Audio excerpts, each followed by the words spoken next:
Muy bienvenidos nuevamente al curso sobre el libro del Apocalipsis. Vamos a compartir hoy el segundo bloque, que es sobre las cuestiones hermenéuticas. Lo vamos a hacer como siempre en el nombre del Padre, del Hijo y del Espíritu Santo. Amén. Leemos Apocalipsis capítulo 4, versículos 6b en adelante. Estamos en la visión, como ustedes ya saben, en la visión del trono de Dios, que comienza esta primera etapa o primer itinerario, y en el capítulo 4, versículo 6b, dice lo siguiente: en el medio del trono y alrededor de él había 4 seres vivientes llenos de ojos por delante y por detrás. El primer ser viviente era semejante a un león, el segundo a un toro, el tercero tenía rostro humano y el cuarto era semejante a un águila en pleno vuelo. Cada uno de los 4 seres vivientes tenía 6 alas y estaba lleno de ojos por delante y por detrás. Y repetía sin cesar, día y noche: Santo, Santo, Santo es el Señor Dios, el Todopoderoso, el que era, el que es y el que viene. Y cada vez que los seres vivientes daban gloria, honor y acción de gracias al que está sentado en el trono, al que vive por los siglos de los siglos, los 24 ancianos se postraban ante él para adorarlo y ponían sus coronas delante del trono diciendo: Tú eres digno, Señor y Dios nuestro, de recibir la gloria, el honor y el poder, porque has creado todas las cosas, ellas existen y fueron creadas por tu voluntad. Palabra de Dios. Qué lindo, ¿no?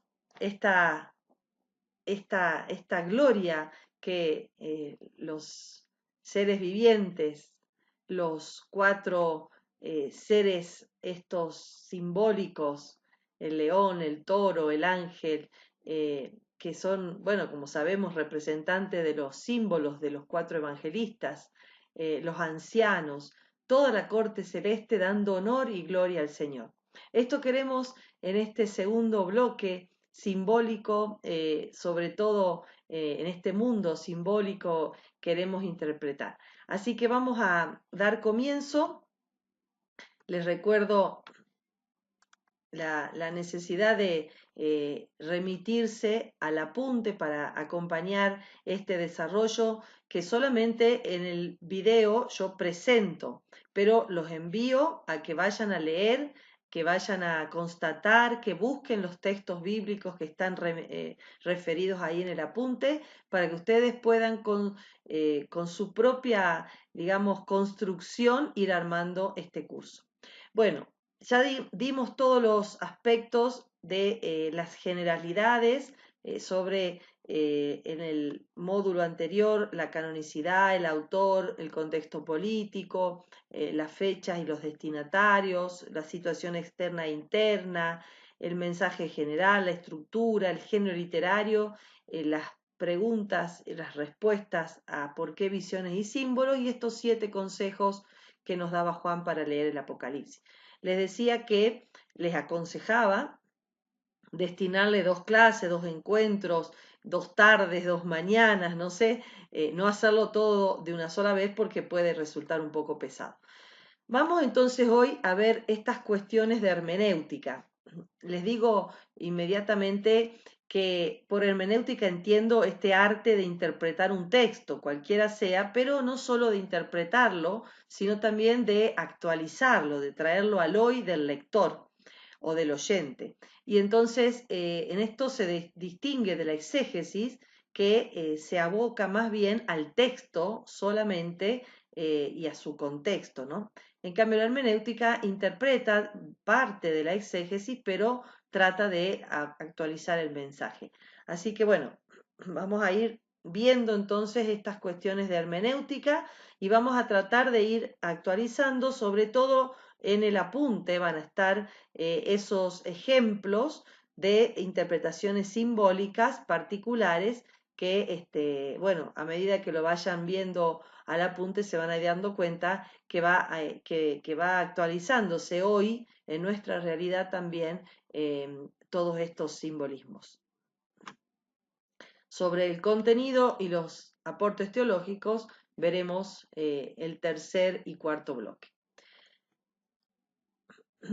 Desde el punto de vista literario, bien podemos decir que tenemos como una forma particularmente interesante de expresar esta literatura simbólica, ¿no? Que son las doxologías. Las doxologías del griego doxa significa gloria y son las glorificaciones a Dios o a Cristo que a lo largo de todo el texto vamos a encontrar y que van mechando este simbolismo tan propio del libro del Apocalipsis.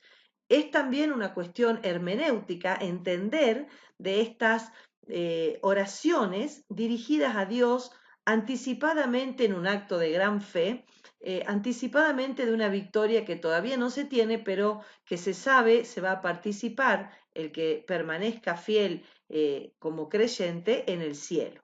Y entonces, como acabamos de orar, a Dios la gloria, la alabanza, el poder, el honor por los siglos de los siglos, es, digamos, como el meollo, ¿no?, de estas doxologías. Ahí tienen algunos ejemplos. Yo no voy a leer ahora los ejemplos por una cuestión de tiempo para no alargar el video, pero obviamente que ustedes están invitados a hacerlo en cada texto que aparezca en el apunte, ir a constatar, a corroborar, a leer, y entonces así se van adentrando en el texto con los ejemplos concretos, ¿no? Bueno, así como están las doxologías desde el punto de vista literario, también tenemos bueno, estas elaboraciones simbólicas que atraviesan todo el libro y que son tomadas o del Antiguo Testamento o del Nuevo Testamento o de la propia experiencia del autor. Si yo, por ejemplo, les dijera, ¿no? Ese hombre es un león o esa mujer es una rosa, obviamente que todos entendemos, ¿no?, este lenguaje simbólico, pero sabemos que estamos atribuyendo al hombre y a la mujer elementos simbólicos tomados de la experiencia, ¿no? Que son diferentes a la realidad. O sea, ni la rosa ni el león son personas, pero por otra parte, tampoco la mujer es una rosa, ni el león, ni el hombre, perdón, es un león. Entonces, hay veces que el pasaje del significado realista al significado simbólico es espontáneo, como en este caso, ¿no? Cuando uno dice tal persona es una rosa, comprende perfectamente el simbolismo. Pero hay un simbolismo que no es espontáneo y que depende del ambiente cultural. Yo me acuerdo que el profesor Hugo Vanni, que yo tuve la gracia de tenerlo allá en Roma bastantes años, él daba un ejemplo cuando nos explicaba el Apocalipsis y él decía que en italiano se dice, por ejemplo, no mi vendere una busta, es decir, no me vendas un sobre o un buzón, o en castellano sería la traducción no literal, sino simbólica, sería acá hay gato encerrado, y en África eso mismo se dice, hay un negro atrás de la leña. Y entonces uno dice, si yo leyera en un libro, en un artículo, en un diario, hay un negro atrás de la leña, yo entiendo que hay una persona de tez oscura atrás de una montaña de leña. Pero nunca, si alguien no me lo explica, entendería que eso significa acá hay gato encerrado. Y si alguien lee acá hay gato encerrado que no es argentino o que no es conocedor de esta cultura, obviamente que tampoco entendería el simbolismo. Bueno, un poco así a veces es directo, como esa mujer es una rosa, pero otras veces, como es en el caso del Apocalipsis, necesita de la cultura, del contexto, de que alguien te diga, te explique qué significa eso en esa lengua, en esa cultura o en ese contexto. Y entonces, hace falta, digamos, situarlo al simbolismo y por eso en el ámbito de lo apocalíptico, tenemos que tener en cuenta la creatividad del autor, además de que a veces usa simbolismos rebuscados, interesantes, pero tomados del Antiguo Testamento que también hay que conocer. Por lo tanto, el simbolismo sobre todo lo que hace es universalizar el mensaje. ¿En qué sentido? Y porque es sugerente, ¿no? Pero además sobrepasa los límites contextuales del autor y es válido para todas las épocas. En todas las épocas, ese hombre tiene la fuerza de un león, vale. En todas las épocas, decir que esa mujer es una rosa, vale. Y entonces el simbolismo universaliza y va más allá de las épocas. También pasa esto con el Antiguo Testamento.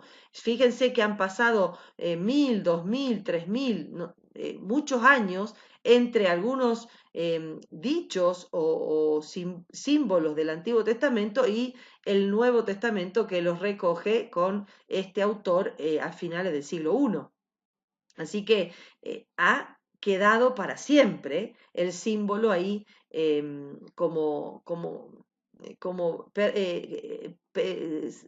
digno de ser usado para todas las épocas.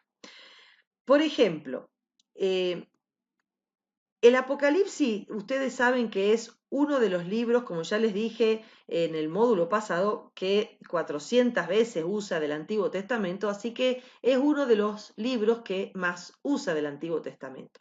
Por eso les decía, por ejemplo, si yo les digo paraíso, les digo diluvio, les digo plagas de Egipto, les digo Moisés y Elías, les digo Judá, les digo 12 tribus, ustedes entienden que se trata de algo tomado del Antiguo Testamento y que ahora en el Nuevo Testamento, fuera de ese contexto, pues ya no estamos más en Egipto, pero se entiende que tiene una significación particular, pero que tengo que remitirla al Antiguo Testamento para entenderla bien. Y entonces, el que desconozca el Antiguo Testamento, también de alguna manera le va a ser muy complicado leer el Apocalipsis, ¿no? Algunos símbolos son fáciles de interpretar y no hace falta tener una gran cultura, pero hay otros que necesitan conocimiento, necesitan contextualización, así que por eso no es aconsejable leerlo solo al libro del Apocalipsis. ¿Qué dice en 17.5, por dar un ejemplo? Estamos hablando de capítulo 17 y 18 de digamos, el Imperio Romano que persigue a la comunidad joánica, ¿no? Y entonces en el capítulo 17.5 dice, la gran Babilonia, la madre de todas las prostitutas, de todas las abominaciones de la tierra, etcétera, etcétera. ¿Qué quiere decir? Emplea una expresión de Isaías y de Ezequiel mediante la cual se identifican los opresores nuevos del hoy, del autor del Apocalipsis, con el antiguo opresor de Israel y de Judá, la Gran Babilonia. Y entonces así, también, por ejemplo, en el 13.1.2, es interesante porque habla de la bestia de la tierra que se parecía a un leopardo con las patas como de oso, las fauces con fauces de león, etcétera, etcétera, atribuyéndole a los símbolos de Daniel, capítulo 7, del 4 al 6, y aplicando al imperio babilónico, medo y persa, todo eso que en aquel momento se le aplicaba a los imperios babilónico, medo y persa, representados en el leopardo, el oso y el león, ahora se lo aplica a Roma. ¿Para decir qué cosa? Que Roma es como la sumatoria de los tres imperios históricamente enemigos del pueblo de Israel. Y entonces uno lee el texto, que ya está familiarizado con Isaías y con Ezequiel, sabe que se trata de de un acumulado de agresión y de persecución bueno, que el autor quiere expresar, ¿no? Bueno, ahí tienen un montón de ejemplos en donde sobre todo aparecen los elementos típicos de las plagas de Egipto, la guerra, la sangre, el hambre, la peste, bueno, el oscurecimiento, la muerte, el tema de las copas, eh, y otros elementos ahí que quien lee recuerda, porque sabe que se remiten al Éxodo capítulo 7 al 11. Bueno, otro de los puntos importantes dentro de la hermenéutica son los sueños. Los sueños que en el mundo bíblico son interpretados siempre como una revelación de Dios. Ahí donde hay un sueño, hay un deseo de que Dios se revele. Este sueño evolucionó en visiones y entonces ahora en el Nuevo Testamento la función del intérprete es justamente decodificar esos sueños, esas visiones y traerlos al hoy. Ahí tienen muchas veces en el libro del Apocalipsis nombrado el ángel intérprete, que obviamente es Juan, o también el gran ángel con mayúscula intérprete de Dios es Jesucristo.